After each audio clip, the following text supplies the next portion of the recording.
The Beverly Hillbillies.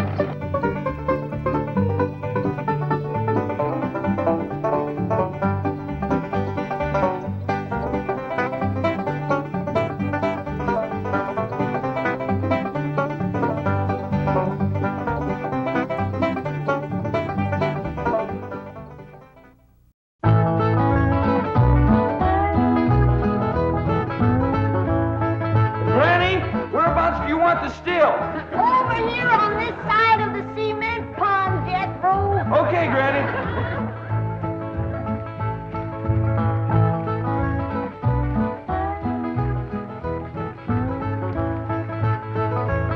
Come on. We's waiting.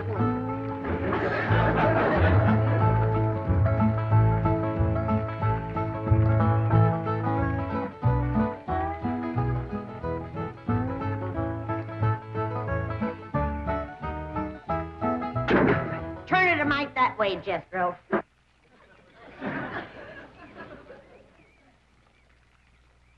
Only one bad thing about putting you still here, Granny. What's that? Drysdale place is downwind. The smell of your corn liquor brewing is going to drive poor Miss Drysdale right out of her mind. She's a drinking woman. How do you know, Uncle Jay? Well, he kind of let it slip out. Remember when we was unloading this from the truck? Yeah? He says to me, what's that? I said, that's a still for making corn liquor. He turned kind of white and trembly, and he says, oh, please don't ever let my wife see that. I reckon she just can't leave the stuff alone. Some folks like that. Terrible. Come to think of it, that's how come she's in Boston. What kind of drinker? Yeah. Miss Hathaway says she goes all over every place looking to get cured. Damn city cure's no good. The minute you go to taking it away from them, they want it all the more. I could cure Mrs. Drysdale of her drinking in 2 days. Oh, Granny. I just telling her she could have all she wanted. When they find out you don't care if they drink, they don't care to drink. That sure would be a blessing. Huh? Over here, Ellie, now. No more talk about drinking. Hey, look, everybody. Ella Mae's wearing a dress. How, Mr. Drysdale's in the house to see you. All right. My, ain't she pretty? Yeah. But, Ellie, you're showing too much bare hop. Well, that ain't her fault, Granny. She just got the dress on backwards. Ellie, honey, put it on the other way around. All right. Hold it. Hold on. What in the world kind of a dress is that? Well, Miss Hathaway says a California sundress. Wouldn't let no son of mine wear it. Daughter neither. Granny, you'd best get her into something decent whilst I talk to Mr. Drysdale. Uncle Jay, can I go swimming in the cement pond? Oh, I reckon so, Jethro. But this ain't like the swimming hole back home. You can't go in there without no clothes on. I can't? No, sir. Okay, Uncle Jay.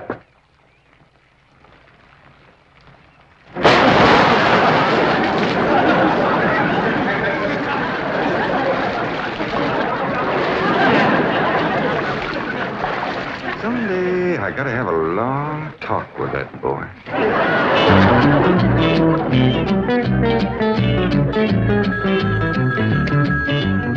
Mr. Drysdale's office, Miss Hathaway speaking. Boston. That must be Mrs. Drysdale. No, don't put her on. She'll only make my life Mrs. Drysdale. How are you? How are things in Boston? Oh, the doctors here are just as silly as the ones in Beverly Hills. They insist there's nothing wrong with me. They've got me so depressed. I just had to call and talk to my darling. Are you taking good care of him? Oh, yes. As a matter of fact, he's stretched out on the sofa right now having his nap. How sweet. Well, the moment he wakens, you take his temperature and give him some of that blue medicine. What? He's waking now? Oh, marvelous. Put him on. Tell him Mumsy wants to hear his sweet voice. Speak to your mumsy. He whined. Oh, he probably has a migraine. Oh, poor Patricia, my lord. even made a hypochondriac out of you. Any message for Mr. Drysdale? Who? Oh, Melvin, my husband. Yes, well, is he there? No, he's up at the Clampett estate. Clampett. They bought the place next to yours just about the time you left for Boston. I don't find them listed in the first families. You tell Milburn not to mingle with them socially until I've had a genealogical check run on them. We don't want riffraff living under our very noses. For pain, one swaller. Don't open near fire. I'll be right in, Mr. Drysdale. Thank you, Willie Mae. Granny, this is quite an array of medicines you have here. Yep, them's all the remedies I made myself. I wish you'd make something to help my wife. She's a terrible hypochondriac. Oh, What's the hypochondriac? Ellie, you run along now. I'll join you directly. Yeah, she goes from doctor to doctor to doctor. Well, I reckon the doctor can't help what's ailing her. Of course they can. It's psychosomatic. But she insists on prescriptions. Oh, I wish you could see our bedroom. Bottles all over the place. I plead with her. I hide the stuff. She always finds it or gets more. You think that's a lot of bottles? You should see my wife after a trip to the pharmacy. Why, she's so loaded she can hardly stagger up the stairs. Sit down, Mr. Drysdale. Sit yourself. And she has a dog. A perfectly healthy poodle. Now, would you believe that she Don't tell me. laps it up just like she does? Lord, look. You're sure toting a heavy burden. Now, maybe I can help you. Now, if she was to think that every time that she was to... You can just wear that barrel till your clothes get dry.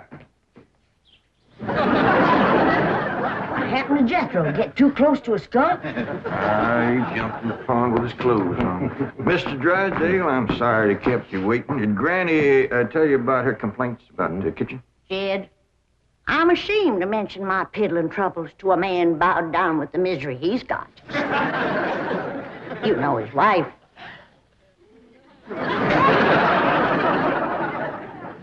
Mr. Drysdale, our hearts go out to you. And we're going to help you, ain't we, Jed? You betcha we are. Man serves a poor purpose in this world if he can't help his neighbor. Oh, you're very kind, but I'll manage. I've been living with it for years. Have a nip, it'll brace you up. Oh, no, thank you. I never touch it. You hear that, Jed? Poor man. He's got all the trouble and none of the fun.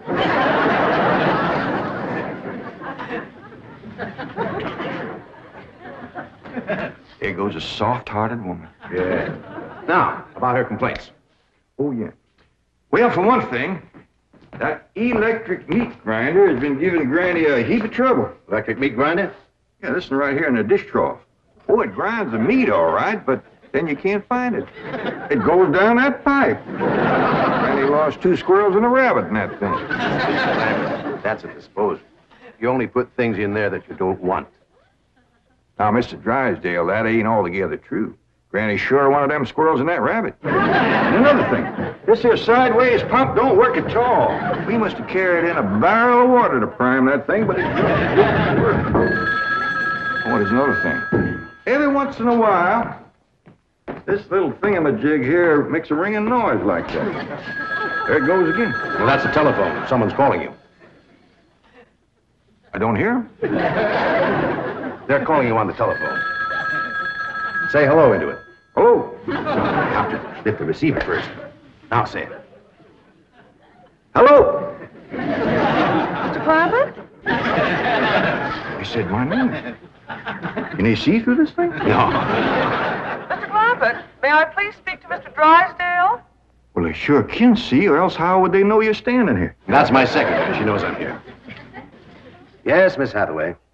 Mr. Drysdale, I have some messages. Well, I'll be doggone. Granny! Ellie Mae! Come look what we got! The Clampetts have just discovered the telephone.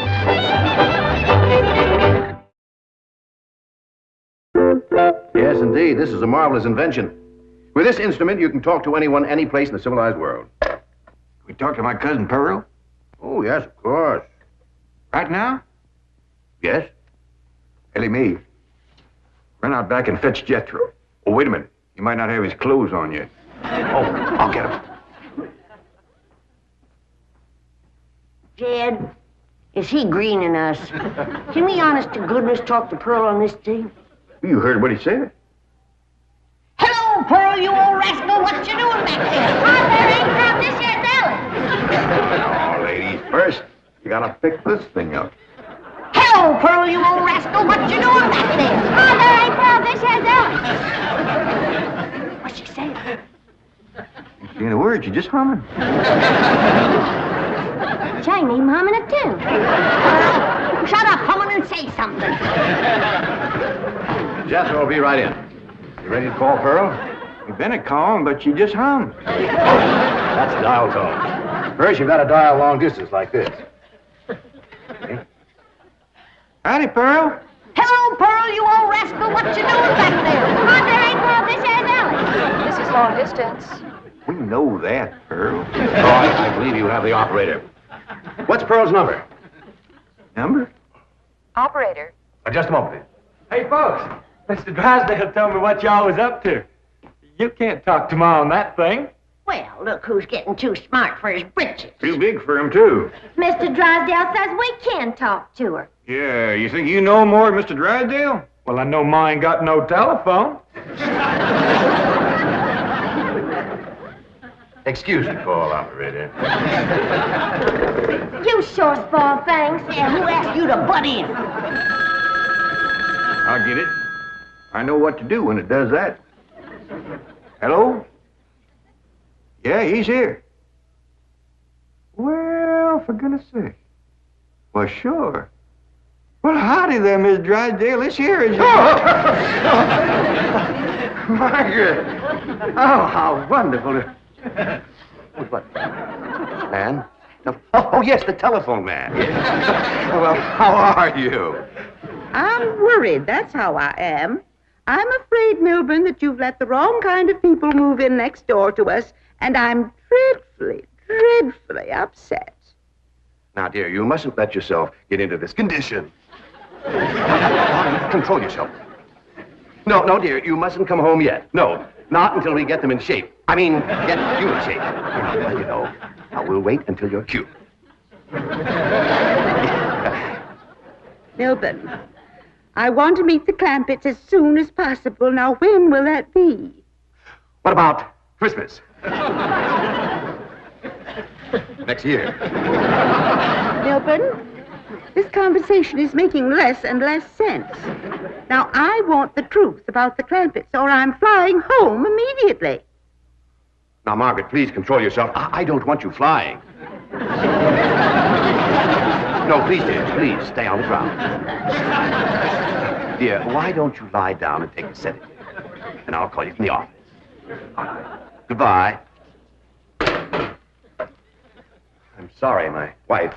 We understand. Well, I'll see you later. Keep your chin up. Poor man. Don't it just tear your heart out? He is so ashamed of his wife, he don't even want us to meet her. What he says, she won't be cured till Christmas of next year. You gotta help me, Granny. I still say I could cure Mrs. Drysdale in 2 days.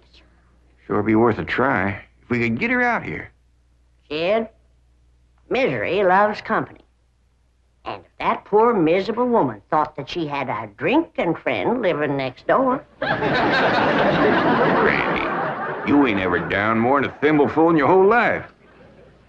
I know, kid, but it'd be worth a little white lie to help a neighbor and save a marriage. But how?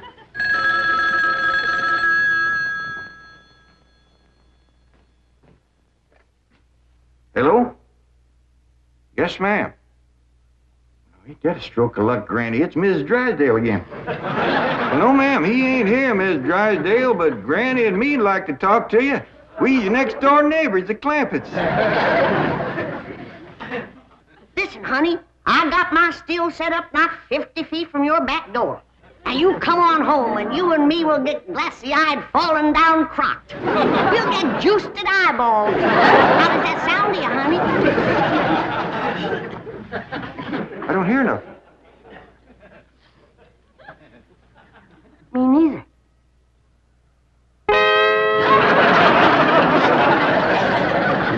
you mean my wife's on her way from Boston? That's the message I got when I tried to put through your call. She's on a jet, right? Never mind the grisly details. Oh, I am ruined. If Margaret gets one look at those hillbillies next door, she'll leave me. Get my psychiatrist over here. Move over, Claude. I need this more than you do. Drysdale, you don't need your psychiatrist. You're looking at the dark side. There is a bright side. Of course. Your wife is an intelligent woman. She'll see that underneath that rough exterior, the Clampetts are basically fine people. Why, she may even help them to get socially acclimated. You're right. I don't need my psychiatrist. You do. Your wife will take... My wife, through whose aristocratic veins flows blood the color of bluing, considers anyone whose ancestors did not arrive on the Mayflower immigrants. She does make rather a fetish at the family tree, but... But nothing. I'm stuck. I'm either going to lose my wife or my largest depositor. That's what makes the whole thing so difficult. You know, I like the Clampetts, but I love my wife. Isn't life weird? She's a snob, she's a hypochondriac, she's not young and beautiful, but I love her.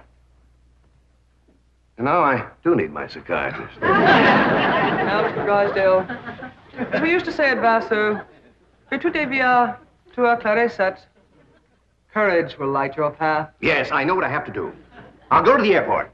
I'll take Margaret in my arms. I'll look her in the eye and lie like a rug. I'll tell her the Clampetts have left town and put her back on the plane. I beseech you, do not become enmeshed in a web of lies. But it won't be a lie if the Clampetts are tricked into actually leaving town. But they're just getting settled. What could possibly induce them to leave town? That's your problem. Me? You expect me? But they like you. Finagle them into going to Palm Springs for a few days. No, no. I will not help you spin your deceitful web. Miss Hathaway, would you rather be an unemployed secretary or a spider with a rage? You know, I think the Clampetts might enjoy Palm Springs. Palm Springs? Where's that? It's about 125 miles from here, in the desert. Desert? Yeah, remember we crossed from them on the way out here. All that sand? Yeah, I remember. You ain't getting me to no desert. Trees were so far apart, the woodpeckers had to tote lunch. But this is different, Granny. This is a beautiful resort with lots of trees and fine hotels and swimming pools. We got a pond for swimming right here. Ellie's out swimming right now. You didn't jump in with her clothes on, did you? I don't know. Oh, surely not. She promised to wear the lovely swim ensemble I got her. Yeah, she done just like Jethro. Here she comes with the dress shrunk clear up to her. Granny! What's the matter? All her hair come out. What? It's true. Ellie lost her beautiful hair. Heaven help her, she's bald as an eagle. Ellie Mae, take off your bathing cap. Oh, praise be. All right, but Ellie, you hadn't ought to went swimming with your clothes on and shrunk up that nice dress. This ain't a dress, is it, Miss Jane? No, dear, it's a beach jacket to wear over a bathing suit. Ellie Mae Clampett. Cover up your nakedness, child. That's the way everyone goes swimming out here. It's perfectly proper. Well, you wouldn't catch me in nothing like that. Me neither. Mr. Clampett, how would you like for a member of your family to become Princess of Palm Springs? What? They're holding a beauty contest at the Springs this week, and someone in this very room has the face and the figure to win. When the judges see her in a bathing suit... I told you I ain't putting on no bathing suit.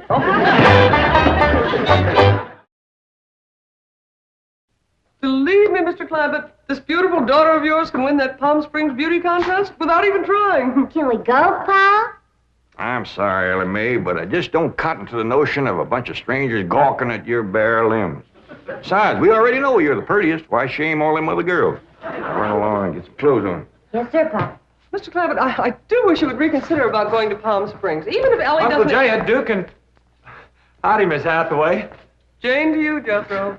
Well, Jane to you, too. Duke and me's all set to go hunting, ain't we, Duke? Jethro, have you ever hunted in the desert? No, ma'am. Oh, it's a fascinating place.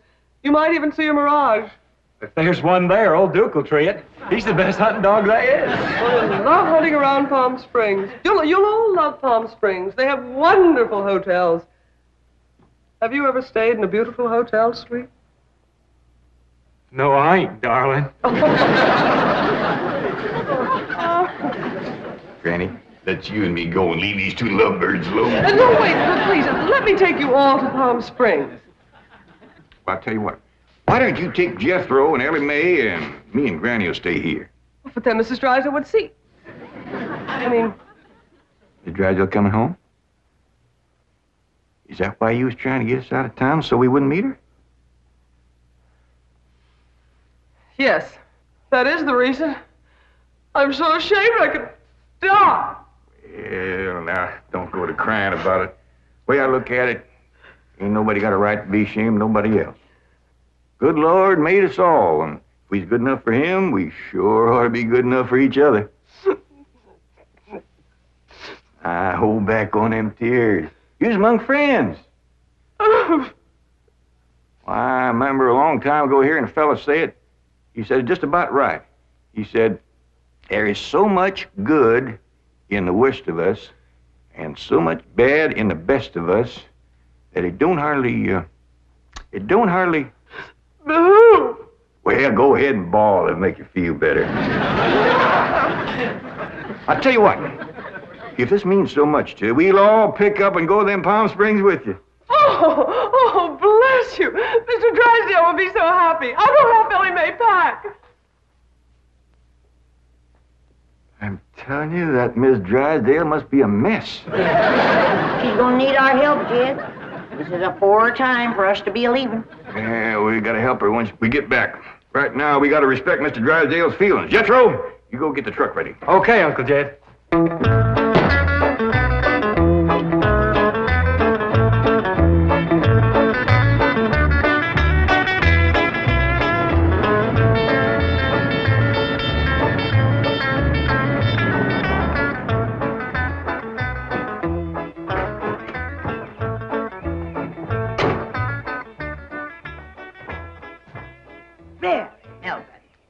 The Clampetts' gardener shouldn't leave his car parked in the front driveway that way. Oh, you're absolutely right, dear, yes.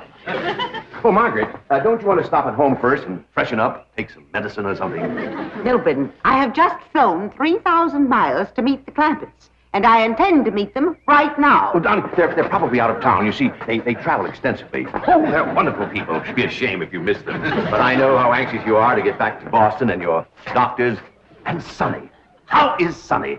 How's he like Harvard this year? Is it Yale, Princeton, Dartmouth? Let's go ask him. Milburn, what is the matter with you? Milburn, let go. Let go, you hear me? Let go, I say. Let go. Have you gone mad? Let go, you beast. Step aside, lady. I'll shoot it.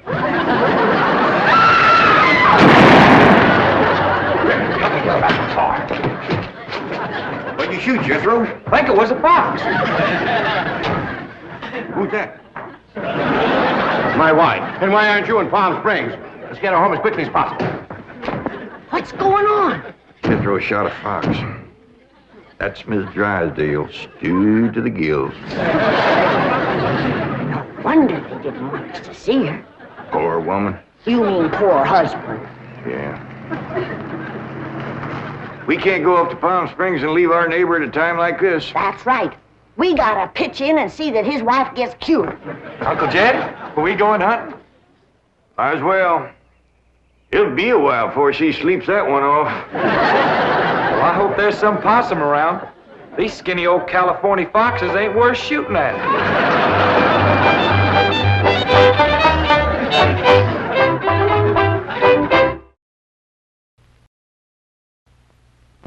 What you doing, Granny? Making myself a new pipe. Oh, I got something here you want to cotton to. That banker fella gave them to me. What's that? Winston cigarettes. Try one, Granny. They is first rate.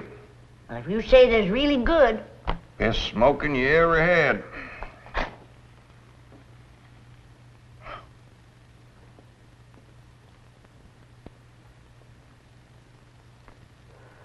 By thunder, Jed, that is good smoking.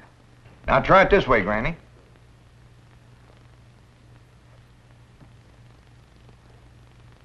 tastes even better. They tell me these Winstons is the best tasting cigarette you can get. Well, I may put away my corn cob. That's saying a heap for 'em. You know, Granny, there just ain't no way of saying how good a Winston is. You gotta smoke one to find out. Well, I can say this. Winston tastes mighty good. Like a cigarette should.